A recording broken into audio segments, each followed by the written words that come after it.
ഇപ്പോൾ റിനു ശ്രീധർ കൂടി വിവരങ്ങളുമായി നമുക്കൊപ്പം ചേരുകയാണ്. റിനു, രാഹുൽ ഈശ്വറിന്റെ അറസ്റ്റ് രേഖപ്പെടുത്തിയിരിക്കുന്നു. മറ്റ് പ്രതികളുടെ കാര്യത്തിൽ ഏത് തരത്തിലുള്ള നീക്കങ്ങൾ നമ്മൾ വരും മണിക്കൂറുകളിൽ സൈബർ പോലീസിന്റെ ഭാഗത്തുനിന്ന് പ്രതീക്ഷിക്കണം?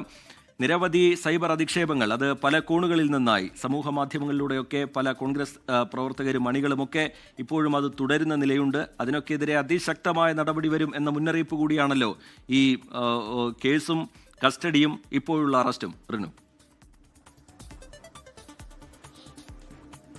തീർച്ചയായും രജിത്ത, നമുക്കിപ്പോൾ ലഭിക്കുന്ന ഏറ്റവും പുതിയ വിവരം അനുസരിച്ച് അറസ്റ്റ് രേഖപ്പെടുത്തിയിരിക്കുന്നു. ഒരു വകുപ്പ് കൂടി രാഹുൽ ഈശ്വറിനെതിരെ ചുമത്തിയിട്ടുണ്ട് എന്നുള്ളതാണ്. BNS 75(3) വകുപ്പ് കൂടിയാണ് ഇപ്പോൾ ചേർത്തിരിക്കുന്നത്. ലൈംഗിക ചുവയോടെയുള്ള പരാമർശം നടത്തി എന്നുള്ളതാണ് ഈ പുതിയ വകുപ്പ്. ജാമ്യമില്ലാ വകുപ്പാണ് എന്നുള്ളതാണ് ഏറ്റവും പ്രധാനപ്പെട്ട ഒരു കാര്യം. നേരത്തെ തന്നെ നമ്മൾ നൽകിയിരുന്നതാണ് വാർത്ത. കൂടുതൽ വകുപ്പുകൾ ചേർക്കുന്നതിന് വേണ്ടി തീരുമാനിച്ചിട്ടുണ്ട് അന്വേഷണത്തിൽ. ഇദ്ദേഹത്തിൽ നിന്ന് ലാപ്ടോപ്പിൽ നിന്നടക്കം അല്ലെങ്കിൽ അദ്ദേഹത്തിന്റെ മൊബൈലിൽ നിന്നടക്കം ചില വിവരങ്ങൾ കിട്ടിയതിന്റെ അടിസ്ഥാനത്തിലാണ് ഇത്തരത്തിലുള്ള ഒരു ഇടപെടലിലേക്ക് സൈബർ പോലീസ് പോയിരിക്കുന്നത്. എന്തായാലും ഇപ്പോൾ കൂടുതൽ വകുപ്പുകൾ ചുമത്തിയിട്ടുണ്ട്. അതുകൊണ്ട് തന്നെ ജാമ്യം ലഭിക്കില്ല. ഇത് നോൺ ബെയിലബിൾ ആണ്. അതുകൊണ്ട് തന്നെ ജാമ്യം ലഭിക്കില്ല. അതിനാൽ വൈദ്യപരിശോധന ഇന്ന് നടത്തും. വൈദ്യപരിശോധനയ്ക്ക് ശേഷം നാളെയോ അല്ലെങ്കിൽ ഇന്ന് രാത്രിയോ മജിസ്ട്രേറ്റിന്റെ മുന്നിൽ ഹാജരാക്കും എന്നുള്ള വിവരവും നമുക്ക് ലഭിക്കുന്നുണ്ട്. എന്തായാലും നേരത്തെ ചുമത്തിയ വകുപ്പുകൾ നമുക്കറിയാം ജാമ്യം ലഭിക്കുന്ന വകുപ്പുകളാണ്. അതുകൊണ്ട് തന്നെ ഇദ്ദേഹത്തെ സ്റ്റേഷൻ ജാമ്യത്തിൽ വിടുമെന്നുള്ള വിവരമാണ് നമുക്ക് ലഭിച്ചത്. പക്ഷേ സ്റ്റേഷൻ ജാമ്യത്തിൽ വിടില്ല. അല്പസമയം മുമ്പ്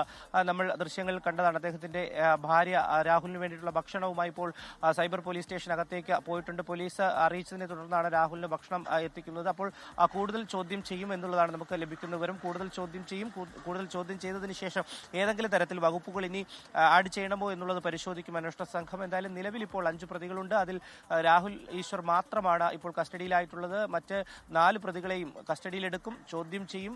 FIR രജിസ്റ്റർ ചെയ്ത് മുന്നോട്ടുള്ള നടപടികളുമായി അന്വേഷണ സംഘം പോകുമെന്നുള്ള വിവരം തന്നെയാണ് നമുക്ക് ലഭിക്കുന്നത്. എന്തായാലും രാഹുൽ ഈശ്വറിന്റെ അറസ്റ്റ് ഔദ്യോഗികമായി രേഖപ്പെടുത്തിയിരിക്കുന്നു. ഇരയുടെ ഐഡന്റിറ്റി വെളിപ്പെടുത്തിയതുമായി ബന്ധപ്പെട്ട കേസിൽ ആദ്യ അറസ്റ്റാണ് ഇത്.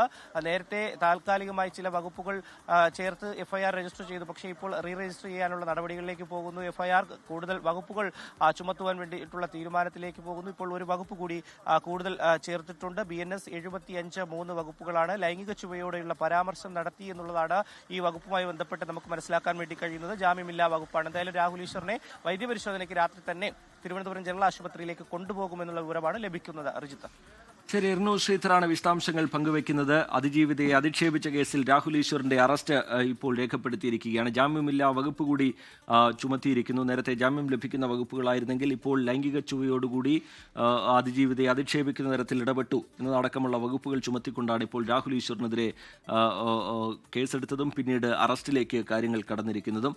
മറ്റു പ്രതികളുടെ കാര്യത്തിൽ എന്താണ് അന്വേഷണ സംഘത്തിന്റെ തുടർനീക്കങ്ങൾ എന്നുള്ളതും ശ്രദ്ധേയമായി മാറും. ഇതിൽ കോൺഗ്രസിന്റെ തന്നെ പ്രധാന നേതാവായ KPCC ജനറൽ സെക്രട്ടറിയായ സന്ദീപ് വാര്യർ കൂടി ഈ കേസിൽ പ്രതിയാണ്. 4 പേരാണ് പ്രതിപ്പട്ടികയിലുള്ളത്.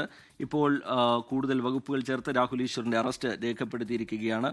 വൈദ്യപരിശോധനയ്ക്കായി കൊണ്ടുപോകാനുള്ള നീക്കം അന്വേഷണ സംഘത്തിന്റെ ഭാഗത്തു നിന്നുണ്ടാവുന്നു എന്നാണ് ഇപ്പോൾ നമ്മൾ മനസ്സിലാക്കുന്നത്. ഈ വാർത്തയുടെ വിശദാംശങ്ങളിലേക്ക് തന്നെ നമ്മൾ വരും. ലോകത്തെവിടെയായാലും ഏത് സമയത്തും 24 വാർത്തകളും ഓഗ്മെന്റഡ് റിയാലിറ്റി പാക്കേജുകളും എക്സ്പ്ലെയിനറുകളും വിശദമായി കാണാൻ ഞങ്ങളുടെ YouTube ചാനൽ നിങ്ങൾക്ക് സബ്സ്ക്രൈബ് ചെയ്യാം.